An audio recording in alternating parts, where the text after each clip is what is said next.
বাছুক,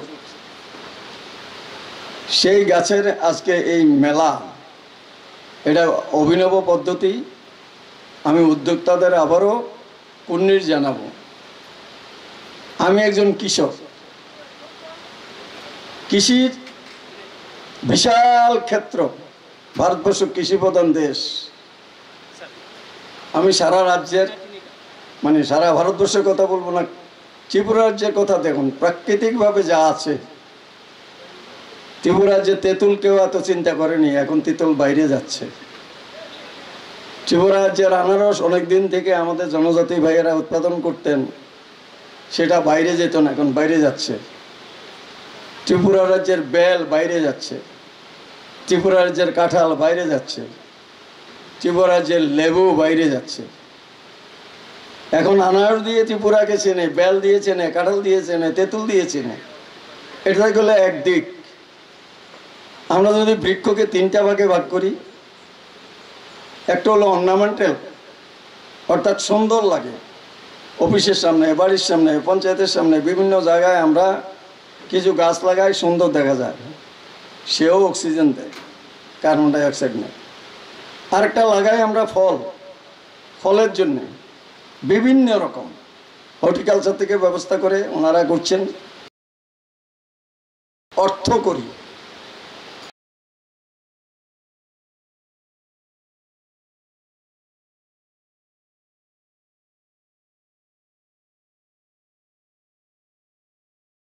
ফরেস্টের বাসটা হচ্ছে ঘাস।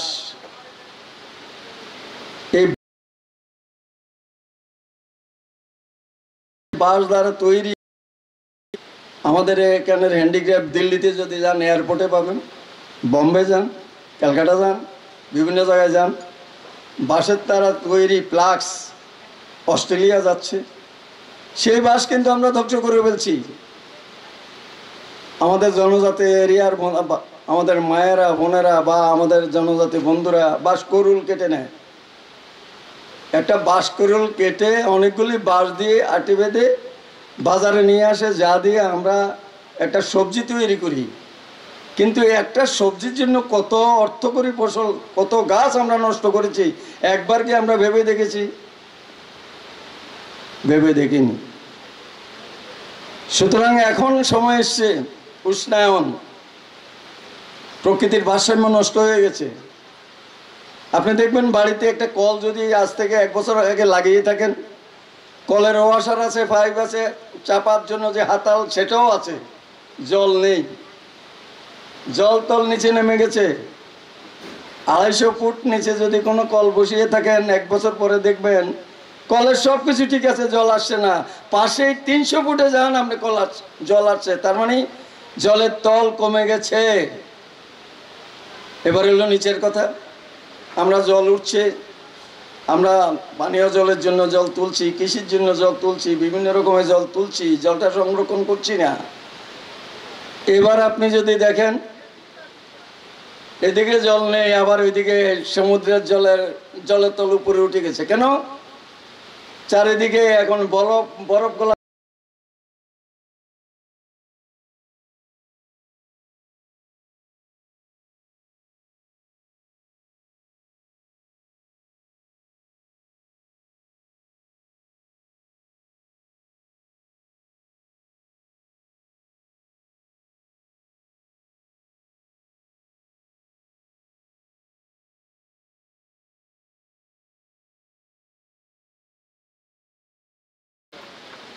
তো সুতরাং একদিকে যেমন গাছের রক্ষা করার দায়িত্ব, নতুন করে গাছ লাগাতে হবে। তো আপনারা এখানে যারা এসছেন, তারা সবাই মিলে যদি আমরা আবার শুরু করি, যেখানে কোনো রকম খালি জায়গা আছে সেখানে গাছ লাগাই, তাহলে মাটির যে ক্ষয় সেটা রোধ হবে, বৃষ্টির জল ধারণ ক্ষমতা বাড়বে, অক্সিজেন আসবে, কার্বন ডাইঅক্সাইড কমবে।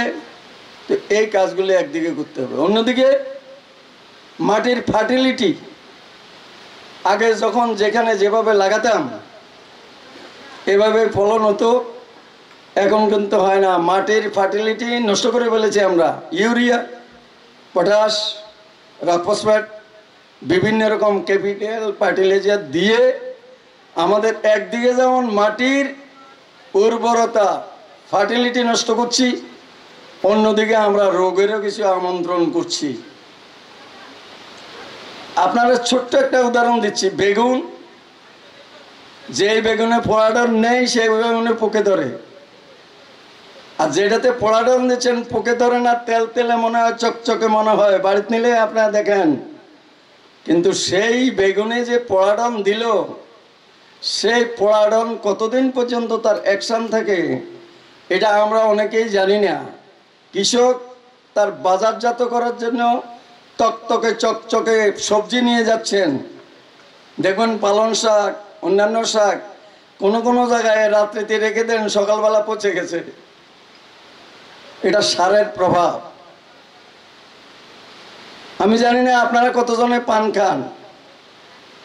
এখন পানে কিন্তু কালা কালা তিল তিলের মতো দাগ নেই, একটু হলদে আভা নেই, একবারে তকতকে চকচকে। এটার মধ্যে পেস্টিসাইড ব্যবহার করা হয়েছে। এই পেস্টিসাইডের ব্যবহারের ফলে আপনারা যারা পান খাচ্ছেন, বিশেষ করে মায়েরা বেশি পান খায়, গালে পান রাখছেন, এর মধ্যে ওই পেস্টিসাইডের অ্যাকশানে সেখানে ক্যান্সার হচ্ছে। আপনারা ক্যান্সার হসপিটালে যাবেন, তাহলে দেখবেন যদি বোনদের মধ্যে কারো মাউথ ক্যান্সার হয়ে থাকে, তার 80% পানের কারণে। আমার একটা সৌভাগ্য হয়েছিল বিলোনিয়া বরস কলোনি, যেখানে সবচেয়ে বেশি পান উৎপাদন হয় আমাদের ত্রিপুরা রাজ্যে। একটা জায়গাতে তারা দেখছি কাপড় দিয়ে ঢেকে রেখেছেন। আমি জিজ্ঞাসা করলাম কেন? বলছে যে এইটুকু কাপড় দিয়ে ঢেকে রেখেছি, এটা আমরা নিজেরা খাই এবং আমাদের খুব পরিচিত বন্ধু বান্ধব যারা তাদের দিচ্ছি। কেন? এটার মধ্যে আমরা পেস্টিসাইড ব্যবহার করি না, আর বাজারে যেটা দিচ্ছি এটার মধ্যে আমরা পেস্টিসাইড ব্যবহার করি। তাহলে দেখেন কৃত্রিমভাবে সার দিয়ে মাছের মধ্যে, মাছকে তাড়াতাড়ি বড় করার জন্য আমরা সেখানে সার দিচ্ছি, ধান খেতে সার দিচ্ছি, সবজিতে সার দিচ্ছি, সব জায়গায় সার দিতে দিতে এমন হয়ে গেছে এখন আমাদের শরীরের মধ্যে সারের এফেক্টে ম্যাক্সিমাম মানুষের পেটে রোগ হচ্ছে একমাত্র খাওয়া দাওয়ার থেকে। এইটার থেকে পরিত্রাণের উপায় কি? তাইলে অর্গানিক অর্থাৎ জৈব সার, যেটা তারা আবিষ্কার করেছেন, খুব ভালো জিনিস। প্রথম হয়তো অ্যাভেলেবেল হবে না, কিন্তু এই কনসেপ্টটাকে মাথায় রেখে আমরা যদি শুরু করি, আমাদের টিআরএলএম-এর মায়েরা আছেন, আমাদের এফআইজি ভারত সরকার কৃষকদের নিয়ে একটা এফপিও তৈরি করেছেন, ফার্মার্স প্রডিউসার অর্গানাইজেশন। এদের কাজ কি? এদের কাজ হচ্ছে কৃষককে উৎসাহিত করা, নতুন নতুন টেকনোলজি দেওয়া এবং তাদের উৎপাদিত প্রোডাক্টটাকে বাজারজাত করার জন্য সাহায্য করা। মায়েদের মধ্যে টিআরএলএম গ্রুপ, কৃষকদের মধ্যে এফপিও থেকে এফআইজি, ফার্মার্স ইন্টারেস্টেড গ্রুপ। তো যদি তারা কাজ করেন, আপনারা কাজ করেন, আমরা সবাই কাজ করি, তাহলে আমরা কিন্তু এটা প্রতিহত করতে পারি। আমরা সবাই ইজিলি, এখানে যেটা আছে এটা একটু কঠিন টেকনোলজি, কিন্তু এটা আবার সহজ হয়ে যাবে যদি আমরা করতে থাকি। সহজ টেকনোলজি আছে ভার্মি কম্পোস্ট। ভার্মি কম্পোস্ট যদি আমরা তৈরি করি, আপনার আগরতলা যদি যতগুলি নার্সারি দোকান আছে দেখুন, প্রত্যেকখানে ছোট ছোট পলিথিন দিয়ে ব্যাগ করে সেখানে ইয়ে আছে, আপনাদের ভার্মি কম্পোস্ট আছে। এটা থেকে কনসেপ্টটা কি? 30% গোবর আর 70% আমাদের সবুজ লতা পাতা, এবং আমরা যে বাজার থেকে তরকারি কিনে নেই তার যে অবশিষ্টাংশ, সেটাকে একটা ট্যাঙ্কি করে 3 রকমে করতে পারেন আপনারা। আমরা যে বাড়িতে গোবর ফেলি সেটা কিন্তু কম্পোস্ট। এটার মধ্যে যদি কেঁচু বলে দেন তাহলে ভার্মি কম্পোস্ট। কেঁচু সবচেয়ে বেশি খায়, যে বেশি খায় সে বেশি মলত্যাগ করে। তাহলে ভার্মি যখন দিলেন তখন এটা ভার্মি কম্পোস্ট হয়ে গেল। তাহলে আপনি প্রত্যেকটা কৃষকের বাড়িতে একটা ভার্মি কম্পোস্ট ট্যাঙ্কি যদি আপনারা করেন, তাহলে কিন্তু আপনার বাড়ির আশেপাশে জঙ্গলটাকেও এখানে দিতে পারেন, সেটা পচে সার হয়। সাথে মাঝখানে লেয়ারের মতো করে করে কিছু গোবর যদি দেওয়া যায় এটা ভালো হয়। এইবার এটার কিনে দিয়ে যদি একটা গর্ত করে আপনি রাখেন, তাহলে ভার্মি ওয়াশ, অর্থাৎ এই যে নির্যাসটা তৈরি হচ্ছে তার থেকে একটু জল চুয়ে সেটা পড়ছে, এটা ভার্মি ওয়াশ। যেটা আমরা নানা রকম জিনিস স্প্রে করি, এটার পরিবর্তে যদি ওই ভার্মি ওয়াশ আমরা স্প্রে করি, তাহলে আমাদের ধানের মধ্যে একরকম রোগে ধরে পাতাটা সাদা হয়ে যায়, এই রোগটা সারে। তাহলে ভার্মি কম্পোস্ট সার, ভার্মি ওয়াশ সার, এই দুটো যদি আমরা ব্যবহার করতে পারি, তাহলে কেমিক্যাল ফার্টিলাইজারের কোনো দরকারই নেই। আমার স্বাস্থ্য ঠিক থাকছে, আমার নিজের প্রোডাক্ট তৈরি হচ্ছে, আমার এত টাকা দিয়ে সরকার ইউরিয়া বাইরে থেকে আনতে হয় না। তাহলে আমি urea, potash, phosphate, chemical fertiliser political পার্টির ইলেকশন দিতে পারি, ও বিষয়ে আলোচনা খাইনাম্বা হয়, ভারসাম্য রক্ষা করতে পারি। এই কাজটা আমরা করতে পারি, কিচ্ছু লাগে না। আমি তো বললামই, ভার্মি কম্পোস্ট তৈরি করার জন্য খাদিপুর সাহায্য করে, এগ্রিকালচার সাহায্য করে। দেখা গেছে আমরা যখন কোনো কৃষককে ভার্মি কম্পোস্ট তৈরি করার জন্য একটা ট্যাঙ্কি দিচ্ছে, সেটার মধ্যে শুয়োরের বাচ্চা পালন করছেন। বাবারে শুয়োরের বাচ্চা পালন করার জন্য তো আপনি আলাদা করতে পারেন।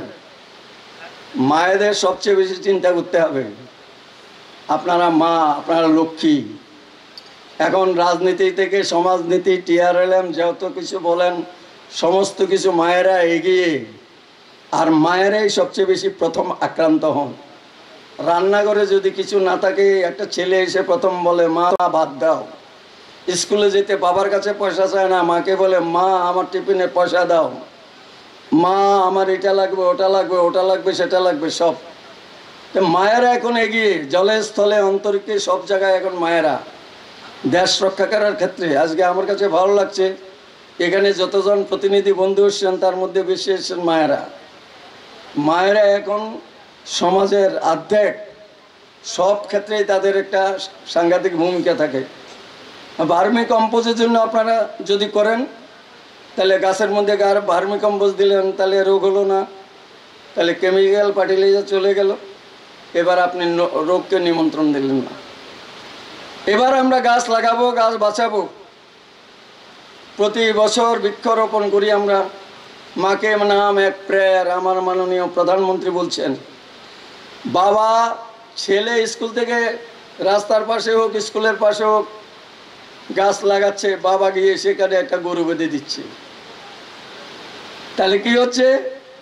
ছেলে গাছ লাগালো, বাবা অজান্তে, বুঝতে পারছেন না, একটা জুংরা দিচ্ছে, জুংরার মধ্যে হয়তো কুটিটার মধ্যে বেঁধে দিয়েছেন, গরুটা টান দিয়েছে, গাছটা কাত হয়ে পড়ে গেছে, তাহলে গাছটা নষ্ট হয়ে গেল।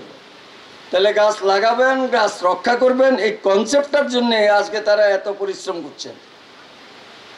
আমি আপনাদের কাছে বিনীতভাবে বলবো, এই বর্তমান সময় উপযোগী এই সিদ্ধান্ত তারা খুব সুন্দরভাবে নিয়েছেন। এটা সময় উপযোগী, যুগ উপযোগী, এবং আমরা যদি সবাই এটা করতে পারি, তাইলে দেখুন, গাছ থাকলেই কাঠ থাকবে, কাঠ থাকলেই ফার্নিচার হবে, বাঁশ থাকলেই ব্যাম্বো মিশনের ক্রাফট হবে। আমাদের সব কিছু চলে যাচ্ছে। ত্রিপুরা যা কিছু করবেন এটাই বেস্ট। এই রিসা এখন দিল্লিতে সবচেয়ে বেশি সমাদৃত। তাহলে এই সুতা তৈরি করতে হয়, এখন আমাদের কার্পাস নেই। তাহলে আমরা কার্পাস করতে পারি, তুঁত চাষ করতে পারি, বিভিন্ন রকম জিনিস চাষ করতে পারি, জায়গা বেশি লাগে না। কৃষি এমন বিশাল ক্ষেত্র,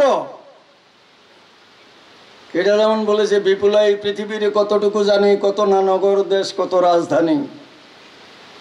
কৃষি এমন কোনো জায়গা নেই, একদিকে আপনার কৃষিতে আত্মনির্ভর হওয়ার জন্য ব্যবস্থা আছে। ছোট্ট জায়গা আছে, পুকুর করুন, মাছ চাষ করুন। জায়গা নেই তো একটু চারা বিটি আছে, সেখানে ফুল চাষ করুন।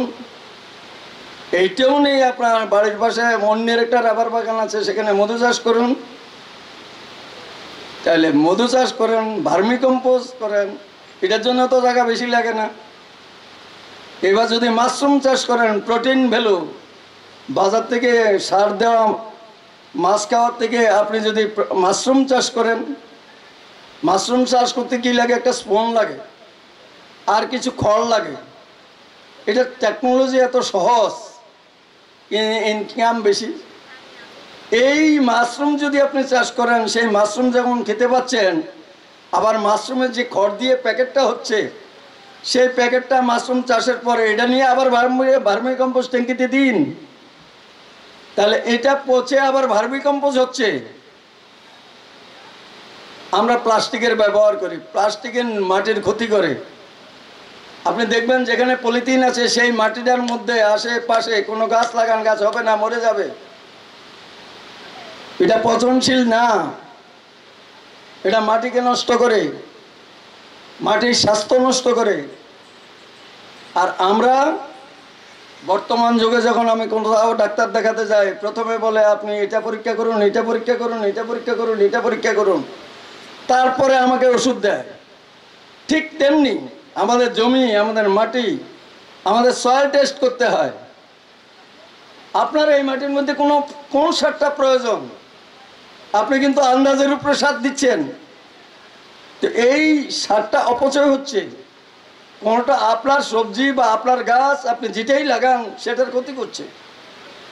তাহলে আমি যদি মাটির স্বাস্থ্য পরীক্ষা করি, তারা লিখে দেবে, নোট দেবে, এখানে এই মাটির মধ্যে আপনার এই জিনিসের অভাব আছে, এই জিনিসের মধ্যে এই সারটা এই পরিমাণ দেবেন কানি খেতে, অথবা একটা ইউনিট হিসাবে তারা বলে দেন। এখন আগের মতো নেই, বন ভরা, গরু ছেড়ে দেব, গরু পালবো, ছাগল পালবো, মহিষ পালবো, নেই। আবাদি বেড়ে গেছে, জমি নষ্ট হয়ে যাচ্ছে, মানুষ বাড়িঘর করছেন, কৃষি জমি কমে যাচ্ছে, তাহলে ফলন বাড়াতে হবে। তো ফলন বাড়াতে গেলে মান্দাতার আমলে চাষ করে কিন্তু আপনি ফলন বাড়াতে পারবেন না। আগে কানি খেতে 10 মণ যথেষ্ট। 15 কানি জমি, একজন বাবা, তার ছেলে 3 জন, হয়ে গেল 5 কানি করে, তার ছেলে 2 জন, হয়ে গেল 2.5 কানি করে। এবারে এই 2.5 কানির মধ্যে পুকুর বলুন, বাড়ি বলুন, ঘর বলুন, যা বলুন, তাহলে আবাদি কমে যাচ্ছে, জায়গা কমে যাচ্ছে, মানুষ বেড়ে যাচ্ছে, তাহলে প্রোডাকশন বাড়াতে হবে। তো প্রোডাকশন যদি বাড়াতে হয়, তাহলে বৈজ্ঞানিক পদ্ধতিতে চাষাবাদ করতে হবে। সেটা গাছের ক্ষেত্রে হোক, ধানের ক্ষেত্রে হোক, সবজির ক্ষেত্রে হোক, বনের ক্ষেত্রেই হোক। ত্রিপুরা রাজ্যের বনায়ন ছিল 65% জায়গা আরএফে ছিল, মানে রিজার্ভ ফরেস্ট, সেটার অর্ধেকটা ধ্বংস হয়ে গেছে। আর বাকি যেটুকু জায়গা আছে সেগুলো নষ্ট হয়ে যাচ্ছে। তাহলে আমাদের এখন চিন্তা করতে হবে, আমি হয়তো জানি না প্রাসঙ্গিক কিনা, আমি ওভারঅল আমাদের কৃষি, আমাদের গাছ, আমাদের এই ব্যবস্থার উপরে কথা বলছি। আমি আপনাদের কাছে বিনয়ের সঙ্গে অনুরোধ করব, ফিরে গিয়ে আপনারা যদি এখানে 50 জন বা 100 জন এসে থাকেন, যদি 5 জনাকেও এই আজকের সেমিনারের উদ্দেশ্যটা বলতে পারেন, 5 জনের মধ্যে যদি 2 জনও হয়, তাহলে 100 জনের কাছে গেলে পরে 100 দ্বিগুণে 200, 200 হলে 300, এইভাবে মাল্টিপ্লাই করে সারা রাজ্যের একটা পরিস্থিতি আমরা পরিবর্তন করতে পারি। আর তা না হলে কী হবে, এসছি, শুনেছি, চলে গেছি। আপনি আচরি ধর্ম পরেরই শিখায়, সিইং ইজ বিলিভিং। আপনারা দেখবেন ফুল চাষের মাধ্যমে অনেক কিছু আপগ্রেডেশন হচ্ছে। আমি আমার বিধানসভাটার কথা বলছি, সারা রাজ্যের মধ্যে আমার বিধানসভা ধানে আমরা সারপ্লাস। আমাদের ধানের দরকার হয় 15,000 মেট্রিক টন, আমরা ধান উৎপাদন করছি 17,000 মেট্রিক টন। তো 2,000 মেট্রিক টন ধান উৎপাদন বাড়াতে আমার রাজ্যের যদি কোথাও ঘাটতি থাকে সেটা পূরণ হচ্ছে। মাছে আমরা স্বয়ংসম্পূর্ণ। সারা ত্রিপুরা রাজ্যের মধ্যে যত মাছ উৎপাদন হয় তার মধ্যে গোমতী জেলা সবচেয়ে বেশি মাছ উৎপাদন করেন। এর মধ্যে আমার কাকরাবন বিধানসভা, আমাদের যা প্রয়োজন তার ডাবল উৎপাদন হয়। তার মানে মাছে আমরা স্বয়ংসম্পূর্ণ।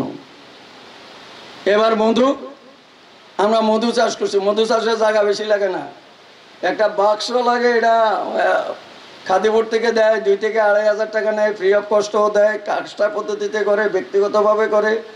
তাহলে আমরা মাশরুম চাষ করতে পারি, আরে মধু চাষ করতে পারি।